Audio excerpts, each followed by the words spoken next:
Let's chat about September of 2025.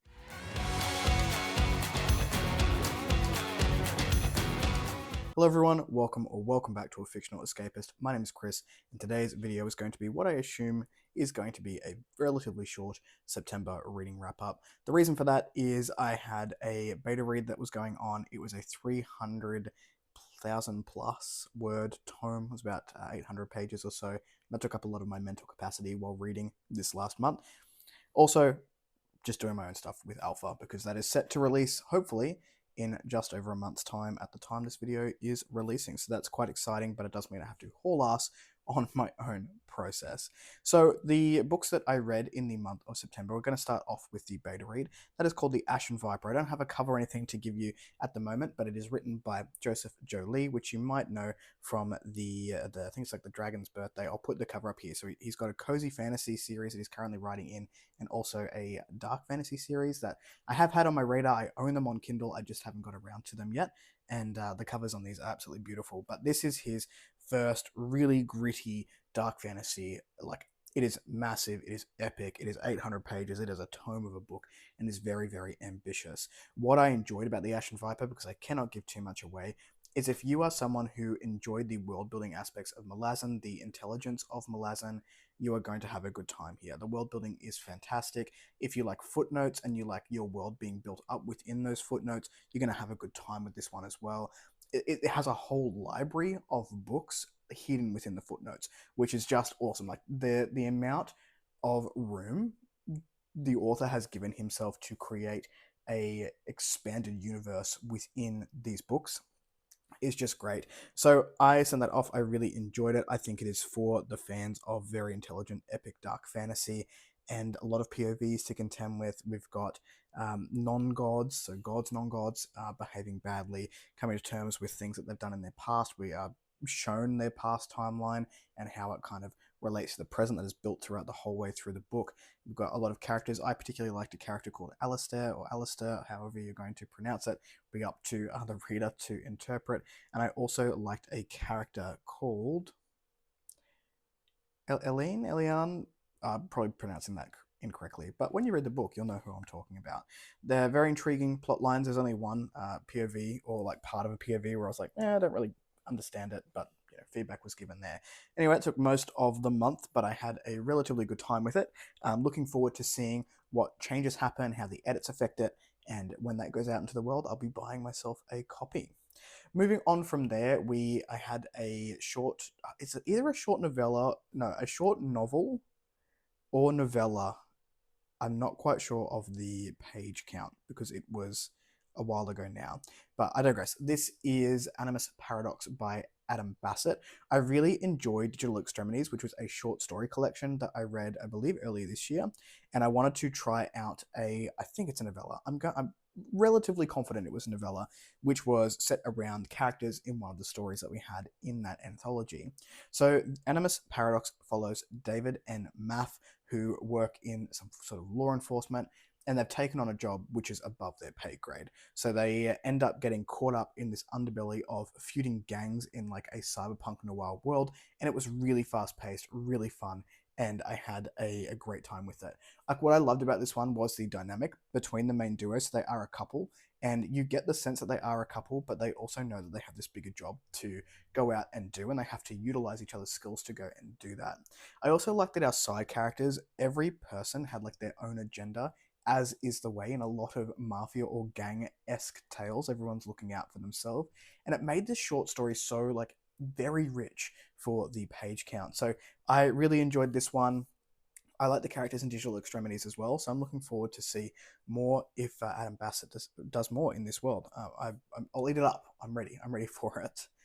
One that I had mixed feelings on this one, and this was Leviathan Wakes by James S.A. Corey. So when I go to sci-fi, I tend to gear towards either like sci-fi horror or philosophical sci-fi, where I'm really thinking about the themes that are inside of it, and this is just like a good old space opera. Now, I'm not saying there aren't themes here, of course there are, but it is bookish popcorn, and I know this has been like a booktube darling for a very long time. Lots of people have described this series for themselves as bookish popcorn, and it's that. I think I read this too slow. I think I've mentioned this before if you caught the last vlog. I read this too slow for the pace the book demands. It is incredibly fast paced. The chapters are short, and you are very much left with that feeling of one more chapter, one more chapter, one more chapter. Now, for me personally, that's quite fatiguing when that is the case, because I just want to put the book down, I want a resolution, and I want to come back to it refreshed and going in for more and knowing that I'm going to be able to get something else out of the story. Whereas this was every chapter was like that cliffhanger. I, as a reader, need a break from that fast paced action. But I think this book works for people who like fast paced space operas. Another criticism I had here was there was a real lack of women. Like, if we're talking about a diverse cast, we had an incredibly diverse cast in terms of like cultures that are represented here, but it was all dudes. It was like two women in the whole thing. So, sorry, Valerie just sat down. It was very dramatic. I end up giving it 4 stars because objectively, like, I had a good time with it. It is entertaining. There is enough in there for me to go, I will continue on with the next book, but I definitely had criticisms for it. I will say that if you're going for something and you're a visual reader, great visuals. I liked the world building. I don't know. I'm going to try and read the second book a lot faster to see if that works better for me. But I gave it 4 stars. So, like, it's good, but I had issues with it, which are definitely me things. Trying to be objective there with the read. The next one I read was another mixed feeling book for me and another space opera, and this was Those Left Behind by N.C. Scrimger. This was a good introduction to a first contact space opera. I will say I believe this is the author's debut, and again, I go into this one a little bit in the vlog. These are the 2 books that I read for the vlog. I thought that the first 60% of the story did set up the overall plot quite well, but the pacing wasn't quite there. So some bits would be fast, some bits would be slow. There would be some disconnect between characters and world and the actual plot of the book. But then that last 30 to 40% really did kick it up a notch, and I'm glad that I stuck with it throughout that first 60%. There are a few characters in here which I quite enjoyed, the main one being Elvira and Chase. They are the same person.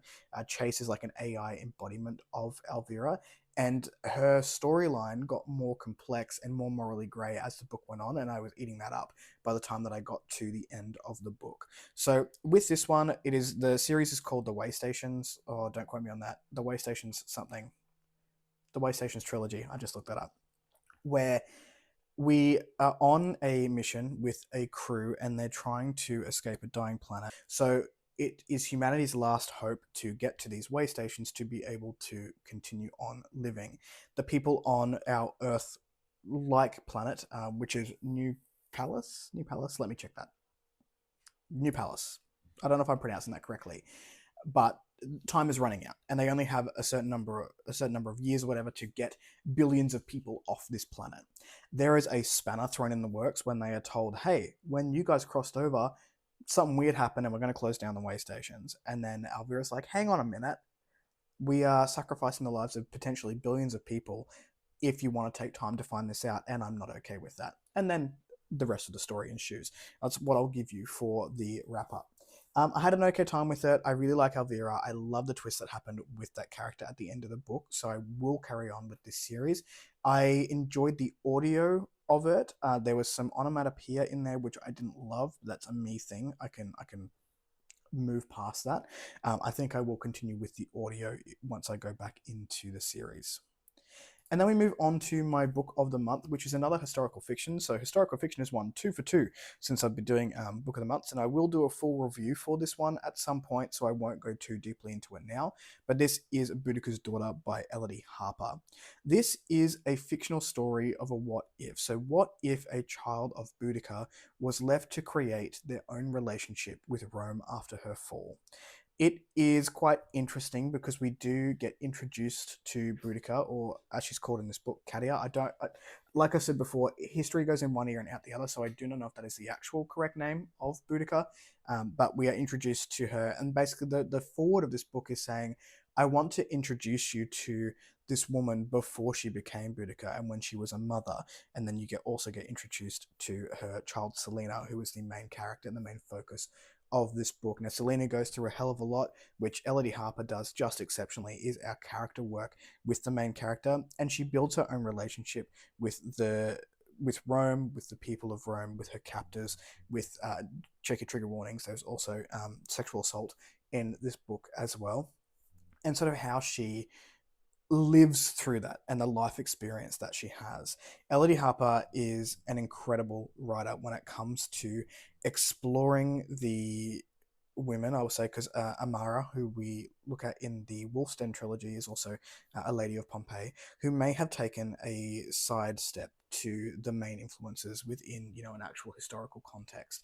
As always, her writing was just brilliant. This is my third Elodie Harper for the year. If there was more, I would be going out to read more, but I had a wonderful time with this one. I always come out of Harper's books wanting more. And that is, I don't normally gravitate, unless it's a series, to one particular author to want to binge it. And I binged the book 2 and 3 of The Wolf Den earlier this year, and then as soon as this one came out, I had the pre-order ready to go, and the audio was just fantastic. So that was my month for September. What did you pick up? Let me know in the comments down below.